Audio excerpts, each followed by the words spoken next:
नमस्कार, आदाब, सत श्री अकाल मित्रों, स्वागत है एक बार पुनः आप सभी का समाधान कार्यक्रम में। फुटबॉल का वर्ल्ड कप चल रहा है और सारे विश्व पर फुटबॉल का खुमार छाया हुआ है। चर्चा हो रही है कि इस बार विश्व विजेता कौन बनेगा। बहुत सारे खिलाड़ियों की भी चर्चा हो रही है, चाहे वो पुर्तगाल के रोनाल्डो हों, चाहे ब्राज़ील के नेमार हों, चाहे इटली के मरियन बार्तोली हों या फिर इंग्लैंड के रूनी हों। लेकिन इन सभी खिलाड़ियों के बीच एक ऐसा भी खिलाड़ी है जिसकी सबसे ज़्यादा चर्चा हो रही है। वो हैं अर्जेंटीना फुटबॉल टीम के कैप्टन लियोनेल मेसी। आप कहेंगे कि आज समाधान की शुरुआत मैं इनसे क्यों कर रहा हूँ। वास्तव में इनका जीवन बहुत ही प्रेरक है। इन्हें फुटबॉल की ट्रेनिंग लेने के लिए एक शॉप में चाय सर्व करना पड़ता था, लेकिन इतनी लगन थी इन्हें फुटबॉल के प्रति कि ये चाय सर्व करते हुए भी अपने अभ्यास को सतत जारी रखे हुए थे। मित्रों, कार्य कोई भी छोटा या बड़ा नहीं होता है। सपने छोटे या बड़े नहीं होते। वास्तव में व्यक्ति यदि अपने लक्ष्य को बहुत महान बना के रखता है, सपने बड़े बड़े देखता है, तो छोटे छोटे कार्य भी उसे उस मंजिल तक, उस ऊंचाई तक ले जाते हैं। हमें सपने देखने की आवश्यकता है। हमारे सपने दफन ना होने पाएं, दम ना तोड़ने पाएं, इस बात की आवश्यकता है। कई बार हम सोचते हैं कि शायद हम अपनी मंजिल तक नहीं पहुंच पाएंगे, हमें सपने देखने का अधिकार नहीं है, लेकिन ऐसा कतई नहीं है। हमारे सामने एक सुंदर एग्जाम्पल है जो फर्श से अर्श तक पहुंच गए हैं और आज फुटबॉल के भगवान माने जाते हैं। आपने भी जो सपने देखे हैं, समाधान परिवार ये चाहता है कि आपके सभी सपने साकार हों। इंशाल्लाह हमारी लगातार ये कामना रहती है, शुभकामना रहती है कि आपके हर सपने को, जिसको भी आपने देखा है, वो जल्दी से जल्दी साकार हो। आइए इन्हीं शुभकामनाओं के साथ कि आपके सपने जल्दी जल्दी साकार हों, आज के समाधान की शुरुआत करते हैं और भ्राता जी का अभिनंदन करते हैं। भ्राता जी, बहुत बहुत स्वागत और अभिनंदन है। शुक्रिया। एक बहुत महत्वपूर्ण बात है भ्राता जी, आज मैं कहीं पढ़ रहा था, जब मेसी के बारे में मैंने पढ़ा तो मुझे लगा कि कितनी प्रेरक बात है। सपने तो हर एक देखता है, लेकिन कई बार सपने दम तोड़ जाते हैं। कई बार जीवन की परिस्थितियाँ, समस्याएं उन्हें पूरे नहीं होने देते। कैसे अपने सपनों को हम संजोए रखें, सींचते रहें। इससे भी बड़ा उदाहरण तो हमारे प्रधानमंत्री का है। जी जी जी, यदि चाय की चर्चा हो और तो प्रधानमंत्री याद ना आए। एक व्यक्ति निम्न स्तर से उठकर सर्वोच्च स्तर तक जा सकता है, इसमें कोई संदेह नहीं, लेकिन सपने देखने के साथ साथ उसे उन सपनों को पूर्ण करने के लिए स्वयं को तैयार भी करना चाहिए। कई बार लोग सपने तो देखते रहते हैं, लेकिन उनके अनेक सपने होते हैं, एक नहीं। और जब सपने अनेक होते हैं, यानी लक्ष्य अनेक हो जाते हैं, तो ब्रेन की शक्तियाँ, शरीर की शक्तियाँ, मन की शक्तियाँ डिवाइड हो जाती हैं और तब मनुष्य ज़्यादा सफल नहीं हो पाता है। लेकिन हम एक ही सपने पर कंसंट्रेट करें। कभी कभी मनुष्य का भाग्य भी उसमें साथ देता है कि वो कुछ भी सपने न देख रहा हो, अचानक उसके कदम उस ओर चलने लगते हैं जिसके लिए भगवान ने उसे इस धरा पर भेजा है।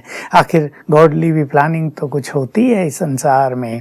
तो हमें सपनों को दृढ़ता से लेना चाहिए और मैं कहूँगा एक ही स्वप्न होना चाहिए, एक ही लक्ष्य होना चाहिए। उस लक्ष्य को प्राप्त करने की प्लानिंग भी होनी चाहिए। और जैसा हम देखते हैं, चाहे वो स्पिरिचुअलिटी में साधनाओं का लक्ष्य हो, चाहे सेवाओं के फील्ड में हो, राजनीतिक फील्ड में हो, मनुष्य को अपने को बहुत स्वच्छ करना चाहिए, स्वच्छ, क्लीन, प्योरीफाई, और अपने लक्ष्य के लिए स्वयं को संपूर्ण रूप से डेडिकेट कर देना चाहिए। अपनी शक्तियों को बंटने नहीं देना चाहिए, बिखरने नहीं देना चाहिए। तो इसमें कोई संदेह नहीं कि परमात्मा सहयोग भी मनुष्य को मिलता है और उसके अपनी संकल्पों की शक्ति, उसका महान लक्ष्य उसे पहुंचाने में मदद करती है। भ्राता जी, ये तो बात रही कि चलिए आपने कहा एक स्वप्न हो, एक स्वप्न से क्या भाव है, ये स्पष्टीकरण चाहूँगा। और कई बार हम ये भी कहते हैं कि हम ऑलराउंड डेवलपमेंट होना चाहिए, हर प्रकार से व्यक्ति को विकसित होना चाहिए। तो कैसे इस बात को समझें कि सपना एक हो और सर्वांगीण विकास? जैसे आपने अर्जेंटीना के कैप्टन की बात की जी, तो भले वो चाय सर्व कर रहा है, लेकिन उसके दिमाग में छाया हुआ है फुटबॉल। तो भले ही सर्वांगीण विकास उसका और तरफ से हो रहा है, लेकिन फुल्ली कंसंट्रेट किया हुआ है उसने एक तरफ। तो पहले मनुष्य ये भी कर सकता है कि जो उसका महान लक्ष्य है पहले उस पर फोकस करे, बाकी जो सर्वांगीण विकास है वो बाद में होता रहेगा। और कुछ चीजें मनुष्य के साथ साथ साथ चलती रहती हैं। कुछ बचपन से ही उसके साथ गॉडली गिफ्ट होती हैं, उसके अंदर छुपे हुए टैलेंट्स भी होते हैं, कुछ अच्छी योग्यताएं होती हैं जो स्वतः ही विकसित होती रहती हैं, और वो सब उसे उस स्वप्न की ओर ले चलती हैं जो उसने देखा है। तो ये कह लें कि jack of all master of one, कम से कम एक में उनको सिद्धि अवश्य होनी चाहिए, और वो सारी चीजें जैक वो बनता चला जाता है, आप ही होता चला जाएगा। और देखिए, जब मनुष्य एक फील्ड में प्रसिद्ध हो जाता है तो अनेक चीजें उसको प्राप्त भी होने लगती हैं, लोगों की गुड विशेस मिलने लगती हैं, अनेक उसके सहयोगी बन जाते हैं, उसको प्यार मिलने लगता है, फिर वो अनेक चीजों को डेवलप कर लेता है। कई बार रहता जी ऐसा होता है कि मैं एक सपने को लेकर चल रहा हूँ, तो परिस्थितियां मेरे अनुकूल होती चली जाती हैं, तो मैं सहज उस ओर बढ़ता चला जाता हूँ। थोड़ी बहुत बाधाएं तो आती हैं, लेकिन कई लोगों को अपने सपने को साकार करने में बहुत दिक्कतें आती हैं, बहुत ज्यादा दिक्कतें, तो शायद यहाँ व्यक्ति निराश होकर उस सपने को छोड़ देता है। क्या कहना चाहेंगे? यही ऐसी बात है, जैसे मान लो फुटबॉल ही है और कोई अच्छा खिलाड़ी है और बार बार वो असफल हो गया, उसमें कई बातें हो जाती है। उस दिन मनुष्य का हेल्थ अच्छा ना हो, उस दिन मनुष्य का मन अच्छा ना हो, कंसंट्रेशन अच्छा ना हो, कहीं किसी से कोई टेंशन हो गई हो, घर में झगड़ा हो गया हो, उस टाइम वो असफल हो गया और 2-4 बार हो गया, या उसका भाग्य भी साथ न दे रहा हो, तो ऐसे में मनुष्य निराश हो जाता है। जैसे क्रिकेट में हम देखते हैं कई अच्छे अच्छे प्लेयर अचानक उनका परफॉर्मेंस से बिगड़ने लगता है। अभी ये उनकी इच्छा तो नहीं होती, लेकिन कई कारण इसके पीछे काम करते रहते हैं। ऐसे में ही जब मनुष्य को परिस्थितियां साथ न दें, जब अनेक बैरियर्स उसके सामने आ खड़े हों, जब लोगों की ओर से भी उसको कई बातें सुननी पड़ती हों, ऐसे में भी हिम्मत ना हारना, हिम्मत इसमें मुख्य चीज है।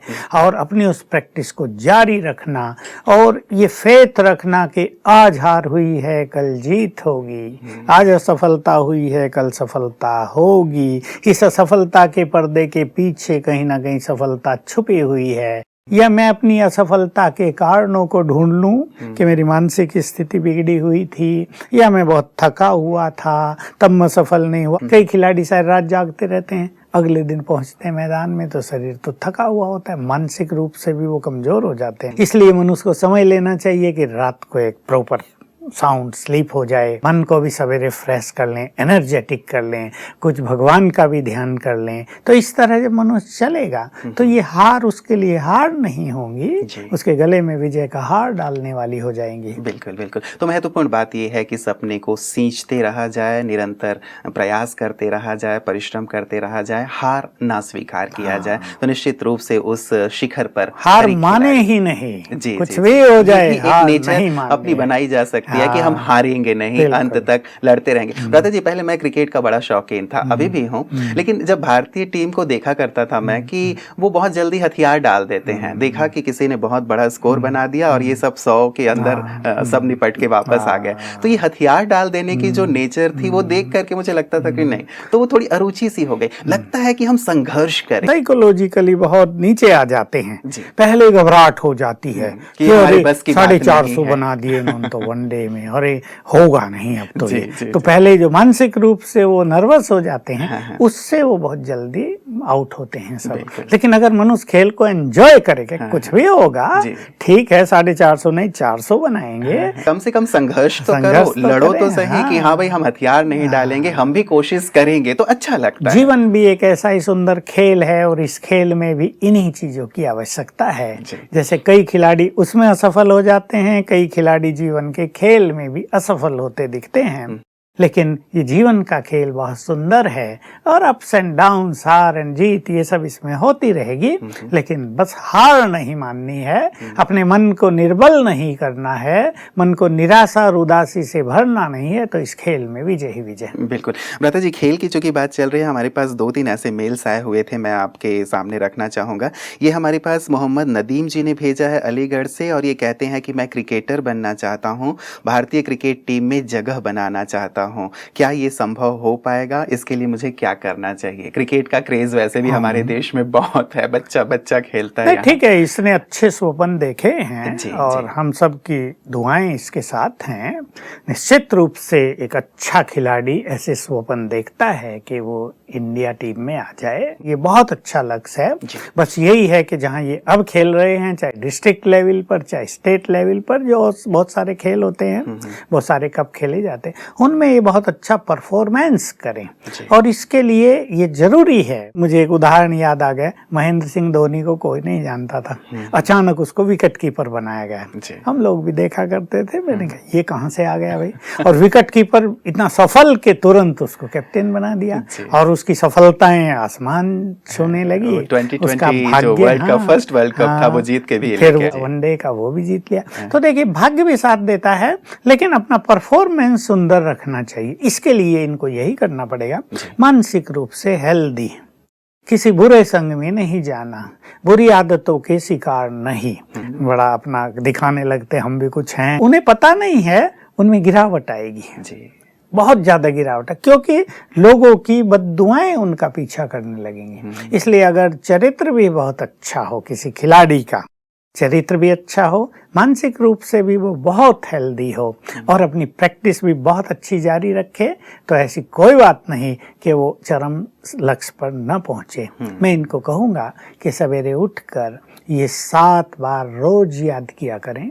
और जब खेलने जाएं तब खास याद करें, और जब विकेट पर आ जाएं तब भी खास याद करें, मैं मास्टर सर्वशक्तिवान हूँ, सफलता मेरा जन्म सिद्ध अधिकार है जी। और खेल को टेंशन न बनने दें, एंजॉय करना, खेल है तो एंजॉय करना है मुझे तो। अगर मैं बैटिंग कर रहा हूँ तो बस बॉल आ रही है, एंजॉय करना है, तो देखो कितना अच्छा होगा। मन जब कंसंट्रेट रहता है तो मनुष्य की आंखें भी अच्छा काम करती हैं, किधर खाली है उसको पता लगता है और वो सफल हो जाता है। तो इन बातों पर यदि ये ध्यान रखेंगे और जब जब इन्हें टाइम मिले या नियम बना ले, 15 मिनट सवेरे, 15 मिनट शाम को या आधा घंटा सवेरे, मेडिटेशन भी अच्छा किया करें। बस मुख्य चीज यही है कि मानसिक रूप से बहुत स्ट्रांग, बड़े हेल्दी ये रहेंगे, तो निश्चित रूप से इन्हें लक्ष्य मिलेगा। मूल बात भ्राता जी यही आती है, मुझे लगता है, चाहे क्रिकेट का खेल है, चाहे फुटबॉल का खेल है या कोई भी खेल है, कंसंट्रेशन अच्छी हो और मानसिक दृढ़ता हो, ताकि विपरीत परिस्थितियों में भी वो सही निर्णय ले सकें और ठीक ठीक खेल सकें। जैसे हम कह रहे थे, समर्पण ना करे, कम से कम संघर्ष तो करे। तो ये जो एकाग्रता है, मानसिक दृढ़ता है, इसके विकास के लिए क्या किया? एक तो चाहे वो आध्यात्मिक पथ हो, चाहे खेल हो, चाहे किसी का बिजनेस हो, या बहुत बड़ी जो बातें हैं आजकल वो स्टूडेंट्स के लिए, उनकी एकाग्रता भी नष्ट होती रहती है। बहुत सारे तरीके हैं। पहले तो मनुष्य को ध्यान देना चाहिए कि वो निगेटिव ना हो। मैं जो एक बात सदा कहता हूँ, वो अब भी कह रहा हूँ, कि हमारे स्कूल कॉलेजों में ये चीजें सिखाई नहीं जा रही हैं। जो विद्यार्थी जो कुछ सोच रहा है वो सोच रहा है, जिसके संग में वो जा रहा है वो जा रहा है, क्योंकि टीचर लेक्चरर भी उसी क्वालिटी के हैं, वो भी कोई बहुत एफिशिएंट हो, चरित्रवान हो, ऐसा कहीं दिखाई नहीं देता। मेरे पास बहुत सारे आते हैं अपनी समस्याओं को लेके, मैं सोचता इन गुरुओं का क्या हाल हो गया। इन गुरुओं को आदर्श होना चाहिए था, ताकि बच्चों को ये बहुत कुछ दे सकें। यही शराब पी रहे हैं, यही नेट पे गंदी पिक्चर्स देख रहे हैं सारी रात, तो जब वो लड़कियों को पढ़ाने जाएंगे तो उनकी मानसिक वृत्ति क्या होगी, उनसे क्या वाइब्रेशंस जाएंगे। इन सब ने पूरी दुर्गति कर दी है। तो विद्यार्थियों कंसंट्रेशन नष्ट हो गई और हर मनुष्य इससे पीड़ित है। तो एक तो ये करना चाहिए कि निगेटिव नहीं। मैं अपने सभी विद्यार्थियों को भी कहूँगा और खिलाड़ियों को भी, कि सफलता के लिए पॉजिटिव होने की प्रैक्टिस करें। और इसकी सिंपल प्रैक्टिस है कि कुछ भी होता है उसमें निगेटिव अप्रोच न हो। मान लो आज एक खिलाड़ी ने रन कम बनाए, तो उसको कई निगेटिव थॉट्स चलने लगेंगे, इसने गड़बड़ कर दी, उसने गड़बड़ कर दी, अरे ये हो गया वो हो गया। नहीं, उसको पॉजिटिव होना है। कोई बात नहीं, खेल में सब होता रहता है। आज मैंने 15 बनाए हैं, कल मैं 50 बनाऊंगा, अर्धशतक कर लूंगा पूरा, कोई बात नहीं। आज मेरी हार हुई है, मैं और उमंग से आगे बढ़ूंगा, इसको पार कर लूं। ये है पॉजिटिव वे ऑफ थिंकिंग। तो हर फील्ड में जहां भी व्यक्ति है, चाहे वो बिजनेस में है, उसको निगेटिव संकल्पों को पॉजिटिव में बदलने की प्रैक्टिस करनी चाहिए। एक चीज जो विशेष रूप से कहने योग्य है और जिसका ज्ञान न हमारी मेडिकल साइंस को है, न हमारे साइकोलॉजिस्ट को है, न उनको है जो ब्रेन के स्पेशलिस्ट हैं मेडिकल में, और वो ये है कि ब्रेन की शक्ति अनेक मनुष्यों की छीन हो चुकी है, और उसके कारण है ये निगेटिविटी, ये निगेटिव थॉट्स, इम्प्योरिटी। कोई शराब पी रहा है, कोई मांस खा रहा है, कोई गंदे नॉवेल पढ़ रहा है, उन्हें पता नहीं कि वो अपने ब्रेन को इससे डैमेज कर रहे हैं। ओ नॉन वेज खा रहे हैं, बड़ा आनंद ले रहे हैं, हम भी कुछ हैं, लेकिन वो ब्रेन को डैमेज कर रहे हैं। हम लोग कई बार इसकी चर्चा कर चुके हैं भ्राता जी कि इन चीजों की कहीं चर्चा ही नहीं हो रही है, तो किसी को पता ही नहीं, नॉनवेज वो एंजॉय कर रहे हैं, सिगरेट पी रहे हैं, उनको पता नहीं इसका ब्रेन पर भी असर हो रहा है। इतना ही पता है सिगरेट पीने से कैंसर हो जाता है। मनुष्य इनके बारे में अवेयर नहीं है, तो ऐसी चीजों से बचना चाहिए। जिसको अपनी कंसंट्रेशन बढ़ानी है, जीवन को स्वच्छ करना चाहिए, इसको ही हम श्रेष्ठ चरित्र कहते हैं। और साथ में बुद्धि, क्योंकि मन और बुद्धि दोनों की कंसंट्रेशन होती है, इस बात को भी आम व्यक्ति बिल्कुल नहीं जानता। और बुद्धि में लोगों ने बहुत गंदगी भर ली है, ये ऐसा है, वो ऐसा है, इसने मेरे से ऐसा किया, उसने ऐसा किया। जो कुछ देखता है मनुष्य, जो सुनता है, जो उसकी फीलिंग्स हैं, जैसा व्यवहार लोग उससे करते हैं, वो सब उसकी बुद्धि में समाता रहता है, और वो कहीं ना कहीं उसको विचलित करता है, जिसका उसको पता नहीं चलता है। जब वो कंसंट्रेट करना चाहेगा अपनी पढ़ाई पर, तो वो चीजें उसके बुद्धि को विचलित करती रहेंगी। इन चीजों पर ध्यान देना चाहिए। लेकिन मेडिटेशन इसके लिए एक बहुत उत्तम उपाय है कि हम आत्मा के स्वरूप पर और परमात्मा के स्वरूप पर स्थित होने का अभ्यास किया करें। चाहे 10-10 सेकंड से शुरू करें हम, फिर आधे मिनट तक ले चलें, फिर 1 मिनट तक ले चलें। लेकिन ये बहुत जरूरी है कि अपने माइंड को बहुत कूल एंड काम बनाएं। जो मन को भटकाने की आदत पड़ गई है, या छोटी छोटी बातों में क्रोध करने की आदत पड़ गई है, असंतुष्ट और निराश रहने की आदत पड़ गई है, ऐसा व्यक्ति एकाग्र नहीं हो सकता। तो बहुत बड़ा सब्जेक्ट है, और मैं ये कहूँगा ब्रीफ में कि हर व्यक्ति के लिए कंसंट्रेशन का मार्ग ही अलग है, क्योंकि हर एक के विचार अलग, हर एक की बुद्धि अलग, हर एक के संस्कार अलग। फिर भी ये बातें मैंने जनरल रूप से कही, इन पे ध्यान देंगे, प्रैक्टिस करेंगे, तो ये कंसंट्रेशन हर फील्ड में उपयोग होगा, और साथ ही मानसिक रूप से दृढ़ होंगे।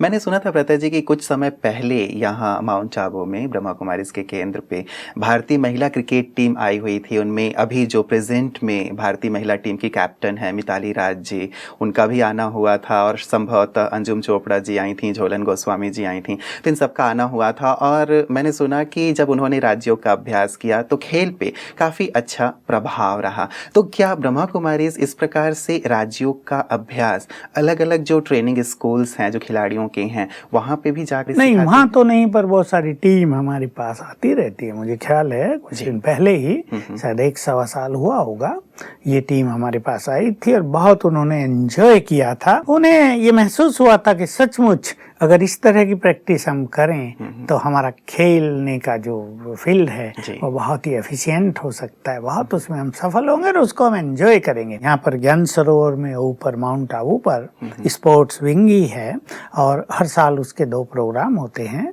और भिन्न भिन्न स्थानों से खिलाड़ी हमारे यहाँ आते हैं, और हमारी भी जो फैकल्टीज हैं वो लोग जाते हैं।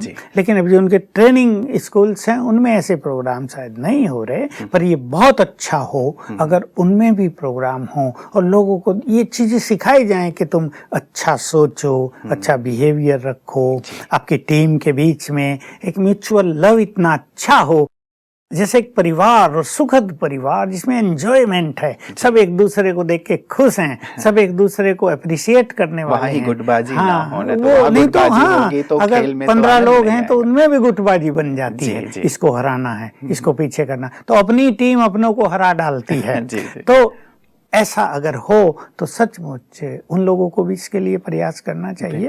भ्राता जी, क्या ऐसा नहीं किया जा सकता कि जब भी हमारे खिलाड़ी किसी बड़े टूर्नामेंट के लिए जाते हैं, वर्ल्ड कप के लिए जा रहे हो, चाहे हॉकी में जा रहे हो, ओलंपिक में जा रहे हो, एशियाड में जा रहे हो, तो पहले वो यहाँ ब्रह्मा कुमारीज में अगर ऐसा कर लें कि वो 3 दिन यहाँ आ जाएं और अपने माइंड को यहाँ पीसफुल कर लें, अपनी एकाग्रता को बहुत अच्छा बढ़ा लें और पॉजिटिव हो जाएं, तो सचमुच खेल पर बहुत जबरदस्त प्रभाव दिखाई देगा। जी जी जी, और अच्छा रहेगा ज्यादा से ज्यादा हम पदक जीत पाएंगे। क्योंकि भ्राता जी अगला मेल वही आया हुआ है हमारे पास। एक चेतना जी लिखती हैं गुजरात से। वो कहती हैं कि क्या कारण है कि हमारे खिलाड़ी ओलंपिक में मेडल नहीं जीत पाते हैं। एशियन गेम्स में थोड़े बहुत तो अच्छे हमारे वो रहते हैं प्रयास, लेकिन ओलंपिक में हमेशा ही हम पिछड़े रहते हैं। इससे बहुत ज़्यादा निराशा हाथ लगती है। क्यों हम ये नहीं कर पा रहे हैं। और वैसे भी लगता है जब भी ओलंपिक गेम्स होते हैं हम लोग इतने 1.25 अरब के करीब हैं और इतने सारे लोग, और मेडल्स देखें तो गिनती के 2-4 हमें मिले हैं। 2-4 क्या, एक एक ही मिलता है, वो भी सिल्वर मिलता है। जी, जी, गोल्ड भी शायद एक आध मिला पीछे। कैसे करें भ्राता जी। मोदी जी ने भी शायद अब इसके लिए प्रयास प्रारंभ किया है कि खेल में भी थोड़ा सा प्रोत्साहित किया इससे जाए। तो राजनीति से इनको मुक्त रखना पड़ेगा। होता क्या है कि जिनकी अप्रोच है वो लोग सेलेक्ट हो जाते हैं और जो योग्य लोग हैं वो पीछे रह जाते हैं। उन योग्य लोगों में कभी गरीब भी हो सकते हैं, बहुत बेचारे जिनके पास न किसी को देने के लिए पैसे है, न किसी से उनका नाता है, और ट्रेनिंग में भी बहुत खर्च होता है। लेकिन हमारे यहाँ, हमारे इस विशाल देश में योग्यताओं की कोई कमी नहीं है। पर मैं इस चीज को, जब हम भी छोटे थे, इस चीज को देखकर थोड़े से मायूस होते थे कि जो योग्य लोग हैं वो पीछे हो जाते हैं। बेचारे गरीब हैं, कुछ भी है, कारण बन जाता है। तो एक तो राजनीति से इसको मुक्त किया जाए, बिल्कुल फ्रीली जो योग्य हैं उनको सहयोग दिया जाए, चाहे उनको पैसा चाहिए, चाहे ट्रेनिंग के लिए उनको भर्ती किया जाए फ्री। मतलब टैलेंट्स बहुत हैं।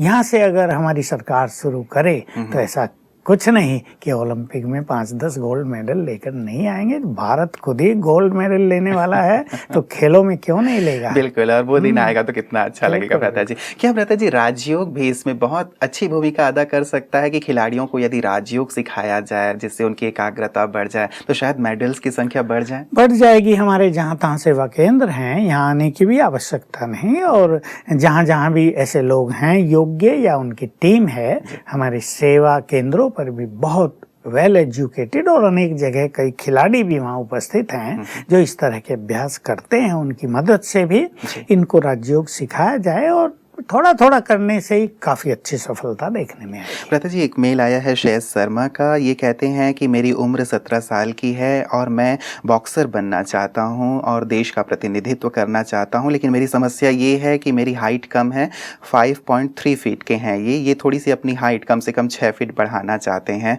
ये कहते हैं कि मुझे क्या करना चाहिए। टेबलेट भी मिल रही है, कैप्सूल, लेकिन उनका कितना प्रभाव है ये तो डॉक्टर्स बताएंगे और उनकी राय से ही वो लेनी चाहिए, खुद नहीं खानी चाहिए। क्योंकि कई बार कई चीज़ों का इफेक्ट बहुत बुरा हो जाता है, हार्मोन्स पे बुरा इफेक्ट हो जाता है। तो हाइट तो बढ़ जाएगी लेकिन ब्रेन अगर गड़बड़ कर जाए तो फिर अच्छा नहीं रहेगा मनुष्य के लिए। क्योंकि हाइट बहुत इम्पोर्टेंट नहीं, ब्रेन बहुत इम्पोर्टेंट है मनुष्य का।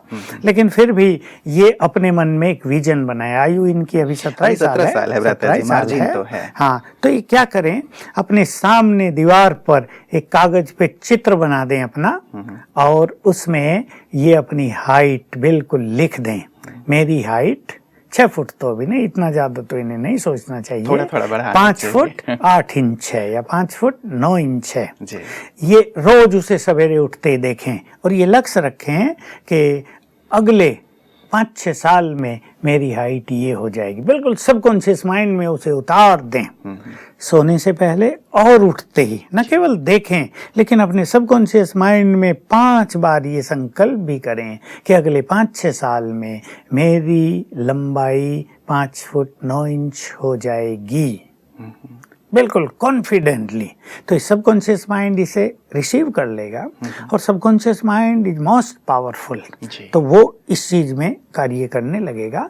लेकिन डॉक्टर से भी इन्हें सलाह लेनी चाहिए और एक्सरसाइज आदि जो भी लोग सजेस्ट करें, फिजियोथेरेपिस्ट या और कोई आजकल, क्योंकि ये भी एक सब्जेक्ट चल रहा है मेडिकल में, उनकी भी मदद ले लेनी चाहिए। लता जी कई बार ऐसा होता है कि आनुवंशिक समस्या होती है किसी की जो हाइट आदि की है। तो मान लीजिए मेरी पीढ़ी दर पीढ़ी ऐसा ही चला आ रहा है कि औसतन 5.5 फीट के ही हैं मेरे पापा या दादा जितने रहे हैं, तो क्या संभावना है कि इसमें भी बढ़ सकता है 1-2 इंच बढ़ाना? तो ये संभव होता है क्योंकि हम देखते हैं किसी के माँ बाप की हाइट छोटी होती है और बच्चे लंबे हो जाते हैं, ऐसा भी होता है। ऐसा कुछ नहीं है कि माँ बाप जैसे हैं वैसे ही बच्चे होंगे। माँ का कद बहुत छोटा और लड़की का कद उससे 1 फुट ज्यादा है, हो सकता है अपने पिताजी पे चली गई हो, तो ऐसा हो जाता है। इसलिए ये अभ्यास इन्हें चालू रखना और अभी मार्जिन है इनके में, जी, जी। ये आयु छोटी है, हाँ, हाँ। तो बिल्कुल कॉन्फिडेंटली राजयोग भी ये करेंगे रोज। और क्योंकि राजयोग का बल, उससे आत्मा पावरफुल होती है, मन पावरफुल होता है, और मन पावरफुल होने से सबकॉन्शियस माइंड पावरफुल होता है। जी। तो जब सबकॉन्शियस माइंड पावरफुल होता है तो वो और पावरफुली एक्ट करने लगता है। तो जो राजयोग करते हैं उन्हें जानना चाहिए उनका subconscious mind is most powerful, उसका फायदा उठाएं वो हर फील्ड में। जैसे ये बॉक्सिंग के फील्ड में जाना चाहते हैं, कई खेल के फील्ड में, मैंने नाट्यकद के लोगों को भी देखा है जो बहुत ज़्यादा वो हुए हैं, प्रसिद्ध भी हुए हैं, आगे बढ़े हैं। तो क्या इससे कहीं ज़्यादा हमें अपना ध्यान खेल पे या हाँ, अपने स्किल्स को डेवलप मैं करने यही पे? कहने जा रहा था जी। कि लंबाई इज नॉट इम्पोर्टेंट, हाँ, वो जो स्किल है, वो जी। जो योग्यताएं हैं, उसका बड़ा इम्पोर्टेंस होता है। इसलिए भले वो उस पर ध्यान भी दे, क्योंकि इसको इन्फीरियरिटी कॉम्प्लेक्स होती है, ध्यान भी उस पे दे, लेकिन असली ध्यान इनको अपनी कला पर देना चाहिए, अभ्यास पर देना चाहिए, उसके भिन्न भिन्न जो दांव पेंच हैं वो सीखने पर देना चाहिए, प्रैक्टिस पर देना चाहिए, वो कहीं इम्पोर्टेंट होगा। बिल्कुल। पता जी, मैं एक बार सेरेना विलियम्स जी का, जो टेनिस की बहुत ही मशहूर प्लेयर हैं, संभवतः अभी वर्ल्ड रैंकिंग पे वो फर्स्ट हैं, मैं पढ़ रहा था उनका इंटरव्यू, तो वो कहती थी कि जब भी मैं उस पे फील्ड पे उतरती हूँ, यदि मेरे मन में एक विचार होता है कि आज मुझे जीतना ही है, तो मैं निश्चित रूप से जीत के बाहर निकलती हूँ। और जब मेरे मन में एक रहता है विचार कि पता नहीं आज जीतूंगी या नहीं जीतूंगी, तो तब मेरी पराजय हो जाती है। तो ये जो एक मन की बात है वो भी बहुत ज्यादा इंपॉर्टेंट है। तो मन को कैसे हमेशा पॉजिटिव रखें, इसका भी यही कुछ? बहुत इम्पोर्टेंट बात है। आज मैं भी एक आर्टिकल बहुत अच्छा हेल्थ के नाम से एक हमारे पेपर में आता है, उसमें पढ़ रहा था कि जो लोग अपना लक्ष्य महान बना लेते हैं वो लंबी आयु जीते हैं, स्वस्थ जीते हैं। तो मैं भी सोच रहा था, मैंने भी तो बनाया है बहुत अच्छा लक्ष्य अपना। तो ये बिल्कुल सत्य है कि अगर कुछ करने का जज्बा हो, मुझे ये करना है, इतनी आयु तक करना है, तो हमारी संकल्प शक्ति हमें वहां तक पहुंचा देती है। इसलिए राजयोग से ही संकल्प शक्ति बढ़ती है, हम पॉजिटिव हो जाते हैं। और यही है कि सवेरे उठने से ही हमें अपने मन को चार्ज करना चाहिए राजयोग के द्वारा, पॉजिटिव सोचने की आदत बनानी चाहिए, और एक नियम ही रखना चाहिए, मैं मास्टर सर्वशक्तिवान हूँ, आज मेरी जीत होगी ही। हम तो और भी चीज सिखाते हैं, जैसे घरों में बहनें अपने भाइयों को तिलक दे के भेजती हैं, माताएं अपने बच्चों को दे के भेजती हैं। हम भगवान से विजय का तिलक ले लिया करें। राजयोग में ये भी सिखाया जाता है, सफलता का विजय का तिलक लेकर फिर हम मैदान पर उतरें, तो परम सद्गुरु का ये वरदान असफल नहीं होगा। जी जी जी, चलिए बहुत बहुत शुक्रिया भ्राता जी। आज खेल पे हमारी पूरी चर्चा रही है, और जीवन भी तो एक खेल ही है, न केवल खिलाड़ियों के लिए, लेकिन जीवन रूपी खेल में भी जो खेल रहे हैं उनके लिए भी बहुत आवश्यक हो जाता है। आज की तमाम चर्चाओं के लिए आपका बहुत बहुत शुक्रिया।